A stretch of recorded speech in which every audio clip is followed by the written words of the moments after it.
ازيكم؟ يلا بينا نعمل قرص طريه. شايفين جميله ازاي؟ يلا بينا هقول لكم نعملها ازاي مظبوطه. هنعملها ساده وبالعجوه بطريقه سهله وحلوه.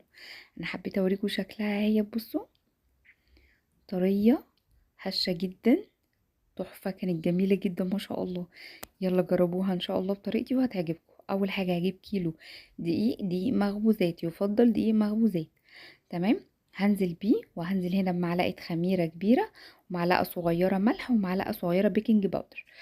هبتدي اقلب المكونات بتاعتي كويس جدا، وهبتدي بقى في طبق غويط تاني هنزل بكوباية حليب قاطع، لبن قاطع او لبن رايب، او لو ما عنديش الاتنين هنزل بكوباية حليب عادي بس يفضل حليب بلدي.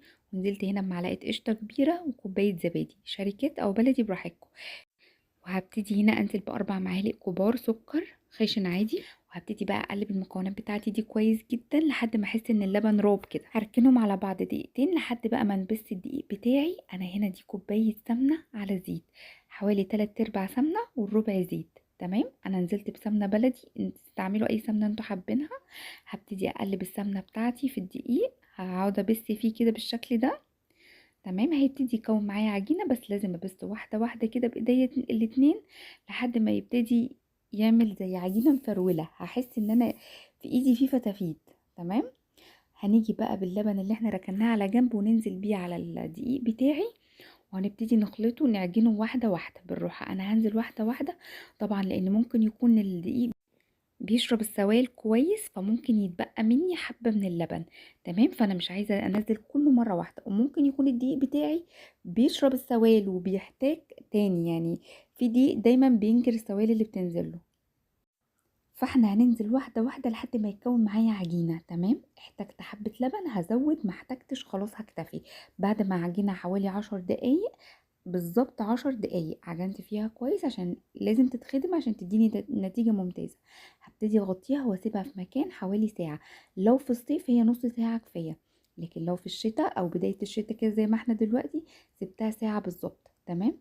وابتديت بقى بالشكل دوت هعجنها بالطريقة دي. خلاص هجهز العجينة بتاعتي لان انا هشتغل بيها. هبتدي بقى اعملها زي كور معايا بالشكل ده. هوريكم حجم الكورة. لازم نحاول ان احنا نقطع الكور كلها مقاس واحد. تمام. هبتدي اعملها كده زي السرة. تمام. هي معجونة كويس ومخدومة تمام قوي وخمرانة. فهبتدي ان انا اعملها زي السرة كده اهو، واكورها بالشكل ده. ومعايا صينية او حاجة مفرودة هبتدي انزل فيها، انا مش هدهن اي حاجة. تمام. هبتدي انزل بالكور بتاعتي دي وهغطيها باي كيس وعليه فوطة وهسيبهم 10 دقايق. يلا بقى نجهز العجوة. انا باجي بمعلقة سمنة كبيرة وبجيب البلح بتاعي. ببتدي اجي في حلة فيها معلقة سمنة بلدي حلوة وهنزل بالبلح العجوة بتاعي عليها. تكون نار متوسطة وهدي تشويحة بالظبط دقيقتين، وهنزل بربع كوباية مية. تمام. وانا برضو على نار متوسطة وايدي بتقلب. مش هكمل دقيقة او دقيقتين بالظبط هلاقي البلح بتاعي شرب المية وطري معايا خالص.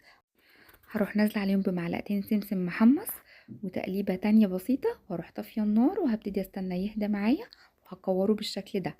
تمام. انا هعمل كوره على قد حشوه القرصه بتاعتي. فانا هعمل كور صغيره عشان برضو ما تبقاش ظاهره من القرص والقرص تتلسع مني. تمام. شايفين الحجم ده؟ انا شفت ان الحجم ده مناسب جدا بالنسبه للقرصه اللي انا عاملاها. فهبتدي هعمل على قد القرص. وانا حبيت اعمل نص القرص ساده والنص التاني بعجوه، فعملت كور عجوه على قد نص القرص. تمام. هبتدي بقى افرد هنا بعد ما قعدت 10 دقايق ارتاحت كمان. هبتدي بقى اجيب قرصه قرصه بالشكل ده وهبططها حوالي نص سنتي. تمام. دي صينيه مدهونه دهنه بسيطه زيت، اي صواني عندكم هتنفع. دهنه بسيطه خالص زيت. وببتدي اهو زي ما انتوا شايفين انا اهو ببططها على شكلها، مش بعمل فيها اي حاجه تاني. عايزة اخليها حوالي نص سنتي. عايزاها رقيقة لانها هتقعد نص ساعة كمان بعد ما نخلص الكمية تخمر تاني، فهتعلى معايا. مش عايزة احس ان هي عجين كتير. تمام. فهي يا دوبك بالحجم ده كده مناسب جدا.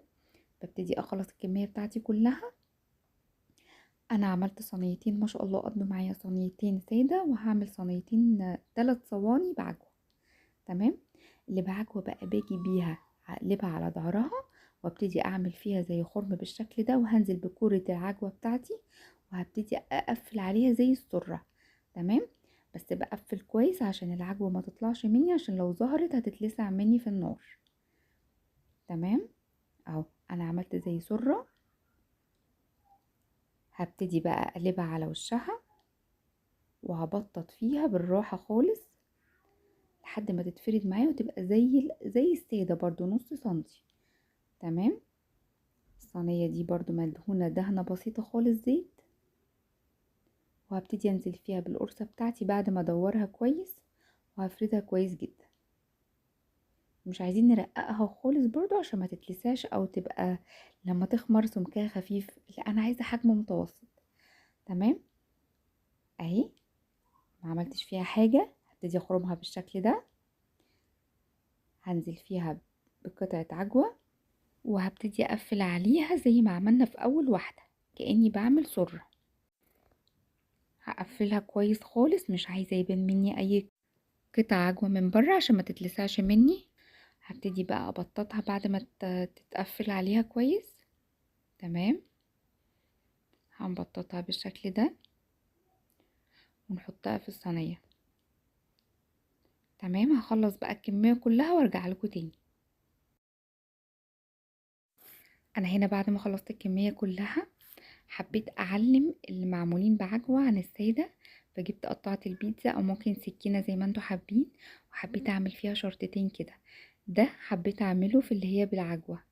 تمام وسبت السادة زي ما هي مقفولة. بعد ما خلصت الكمية كلها حطيت الصواني على بعض بالشكل ده وسبتها تخمر نص ساعة، وتكوني مغطيها بفوطة حلوة كده تغطي الصواني بتاعتي كلها.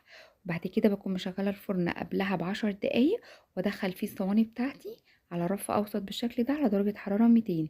هتاخد لون ذهبي من تحت، هبتدي اشغل عليها الشواية. اول بقى ما تاخد اللون الذهبي دوت هبتدي اطلعها على حاجة على فوطة كده اهوت، ورشة او بخة بسيطة بالمية، وهنغطيها بفوطة تانية. تمام 10 دقايق وهبتدي لو عايزين ناكل منها هناكل احلى قرص طريه او فروه اطعم واحلى كتير من اللي بنجيبها من بره. يلا ما تنسوش تدعموني بلايك وسبسكرايب لو عجبتكم وصفتي النهارده، وجربوها قولوا لي رايكم لو عجبتكم.